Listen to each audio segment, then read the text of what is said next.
What up, world? Strex. The title of this video is pretty misleading, to be honest. If you're looking for the answer to that question, I do not have it. But I thought it might help find the right kind of people who are interested in the conversation I wanted to go down today. I was listening to two songs, and one was last night and one was this morning. And last night I was on a late night drive and I was just listening to one of my favorite Kanye West songs, Only One. And it's one of my favorite of his for a couple reasons. The main one is it just feels very honest, and it feels very honest in the elements. It's very simple. It's just him on auto-tune and a couple elements, the piano, just very simple, very simplistic song. And the auto-tune you can hear catching every little bit where he's really playing it like an instrument. But it feels like my favorite forms of music, which are these like captured moments in time. And those are my favorite pieces of art in general. I was watching I'll get to the second song in a sec. But I was listening to, I was originally gonna make this video on this conversation of, can you separate the art from the artist? Because of this idea I had. And then the more I went down this, I kind of was just watching a couple of videos to give me context of both sides of what people will say, and just a better way to form my opinion on kind of how to put it out in this format. And what I realized is they were all edited. They were all really thought out videos that were then taken and edited down, and I'm like, this is not real. It is real, and it's it's a good way to it's the best way to get out an idea. And I'm just these types of topics with so much depth and so much nuance to them, it's there's no way to just sit down and explain, I think, something that's really going to end up being valuable for somebody watching. But the second song I was listening to was called The Guitar by Guy Clark, and I had never heard of Guy Clark, and I'd never heard of The Guitar until today. I was having a conversation at the coffee shop, and somebody just put me on and was saying, I don't even remember why he said to listen to it, or if he did, he might have just mentioned it and I looked it up. But it's not something I'd normally listen to. It's more folk country leaning, and I was listening to it on my ride home, and it had that same feeling of honesty, but at the same time, it had it just had a really cool story to it, and it was a format I hadn't listened to in a while. It reminded me of some J. Cole storytelling, but in this country format almost. It was really, really dope record. But what I realized is I just thought I know nothing about this dude, and I know nothing about this world. And I was it then made me think about last night when I was listening to this Kanye record. And it then made me think about this idea of separating the art from the artist. And that's really not the conversation I wanted to have on this video after I really thought it through, just because I just don't think it's worthwhile. But it made me realize something else that I actually was talking about in the conversation with the person who put me onto the song The Guitar today. And it was my experience as an artist, and my experience I had recently on tour and at shows. And it kind of ties into what I was talking about yesterday about your intent or your why you do something. And for me, my why has been, don't let anybody tell you what you can or can't do. And I'm trying to tell the most amount of people that, and just pass on that feeling. And what I realized is a lot of people connect with it in their own ways. A lot of people have connected with it via the songs. A lot of the earlier songs, a lot of the records I make in general come from this very sad place. And that feeling was something that I've seen connect over and over and over again in different ways. And the more people listen to it, and the more people find, whether it's this video or coming to a show or being on IG Live, or just these rare glimpses I've actually had at being able to talk to y'all, I've noticed a lot of y'all really do connect. And anybody who's probably found these videos and is watching, I know, there's real depth, and there's real desire to have kind of a conversation and take something more out of it, or at least look into what my intent with these is, or what my intent with the songs are, or have a conversation about the songs themselves for what they truly mean, or what they truly mean to you. And what I realized is on this tour, I played a show for the first time where it was 200 people, and it was like, 14 songs in a row, everyone singing, not every song everywhere, but a lot, just 14 in a row of just like people knew the words or people knew these songs I was playing.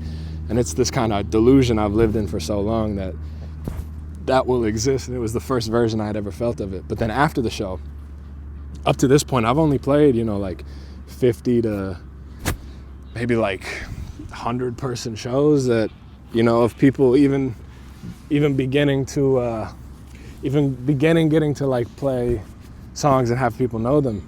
And in those shows, at those shows, I've been able to have these kind of conversations, but in person, and I've experienced that depth, and it's, it's more of like a friendship than anything. But what I realized with this was like, there's going to be a moment, and there was a moment where there was a disconnect because there were so many people, and some people just they weren't there for this. They weren't there for anything more than the songs. I put out the song, it made them feel a type of way, and they took that experience, and then they just wanted to see it live, and there was nothing deeper than that. They just wanted to have that feeling and have that feeling live, and there was no need for this. And it was really trippy for me because it was like, holy shit, that was like the whole point. Not even the whole point, but it was a really big point of why I started all this. But it made me realize there's a lot of power in that as well. And then anyway, circling back to the point of this whole video, which was, how do you connect or disconnect the art from the artist? And I realized from like an artist's perspective, how do you also disconnect? How can I, how do you disconnect from your meaning or your intention behind it, and then people taking it any way they want to? And then how can you disconnect your own life and just, wanting to find this balance from the way people are going to take it? Because they're going to take it sideways. People are going to take what you do, and there's no way, unless you are in the room with them, you could feel the energy, or you get to have a conversation like this, there's no way you could ever even get to the bottom of who somebody really is. And that's a tricky one. If you're an artist out there, I know you feel that. It's like, that's like the biggest hurdle I think to go to, for myself at least, that's been a big one, is being like, I struggle with knowing who I am myself, and then even in that struggle, I struggle to then find that and then communicate to to those closest to me. I struggle to communicate to people who I know love me, and then it's like, now I got to go communicate it to the world. Like, there's no way there's going to be this proper communication of you, but yourself is tied to this art. And within that, I just think, for me, it's been cool to experience this and go through these feelings in live time on these, whether it was these videos or just, putting it back into my art right now. And I've just realized, like, it's not up to me. The moment I make a piece of art, and the moment I make a song, and the moment I give it to the world, it's the world's. And the universe is going to do whatever they want with it. And it's not up to me anymore. And that's been like something big that I've had to realize. And again, it's nothing to do with the title of this video, but it's just been a cool breakthrough for me, and allowed me to freely create a lot more. It's allowed me to be like, yo, I'm still allowed to do both. I can have this kind of conversation. I can put this thought somewhere, and I can keep chasing that and keep searching that, because I know how important it is. I do know, like, I felt the experience of somebody saying some really, important stuff about how my music or my art has like made them change in a positive way, and that's why I keep going. Maybe it's not why I started, but it's definitely why I keep going. And within that as well, I've also just felt the joy of play and the joy of like, I want to make this for me and putting it out. And then I've also experienced the confusion of having a conversation with somebody who says they love it so much and there's so much passion behind it, but the reason they love it has nothing to do with why I made it. There's a total, they took it in their own way and ran with it, and it's like, that's the point. I don't get to decide that. I just have to make it and put it out to the world, and the second it's out there in the world, it is what it is. So I think it's not only artists or just people out there who are creating in general, waking up every day and just like, making something and showing it to the world, whatever that may be.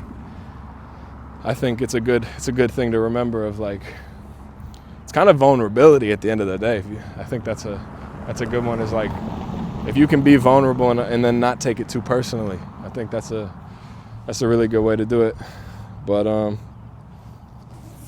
can you separate it? I don't know. I'm still working on it both ways. There's moments. I had some notes. Oh, that's a whole other video. I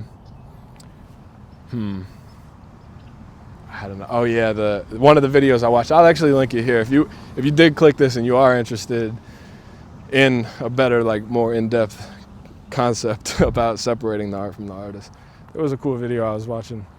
And in it, he said something similar to why I love music in general, is that music's a time machine.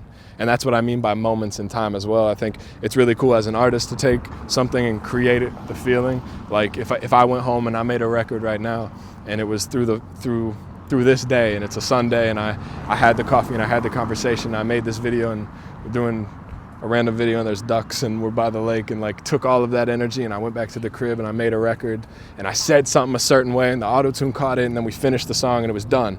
It's like if I then put that out into the world, that's special, man. That is like nobody can replicate that. That's a real moment in time. And to me, that's what a lot of my favorite songs do. And then the concept that this guy was on about was like, then they become time machines for you. Because then you put that idea out into the world, and then it's the world's, and then the world lives with it. And for somebody like a Kanye, it's like graduation, and you listen to that record through college, let's say. And that was his example. It's like he was saying, it's just like it was something he'd wake up every day, hit the skateboard, and just go. And he's like, bro, if I have to delete this, I have to delete that access to that feeling and that version of my life. Every time I put the headphones on, I get to teleport to that moment. And, you know, he's saying if I have to delete that, then that's tough. And it is. And yeah, I'd go watch that video if you're interested in that conversation. But yeah, I think that's about it. I'll see y'all tomorrow.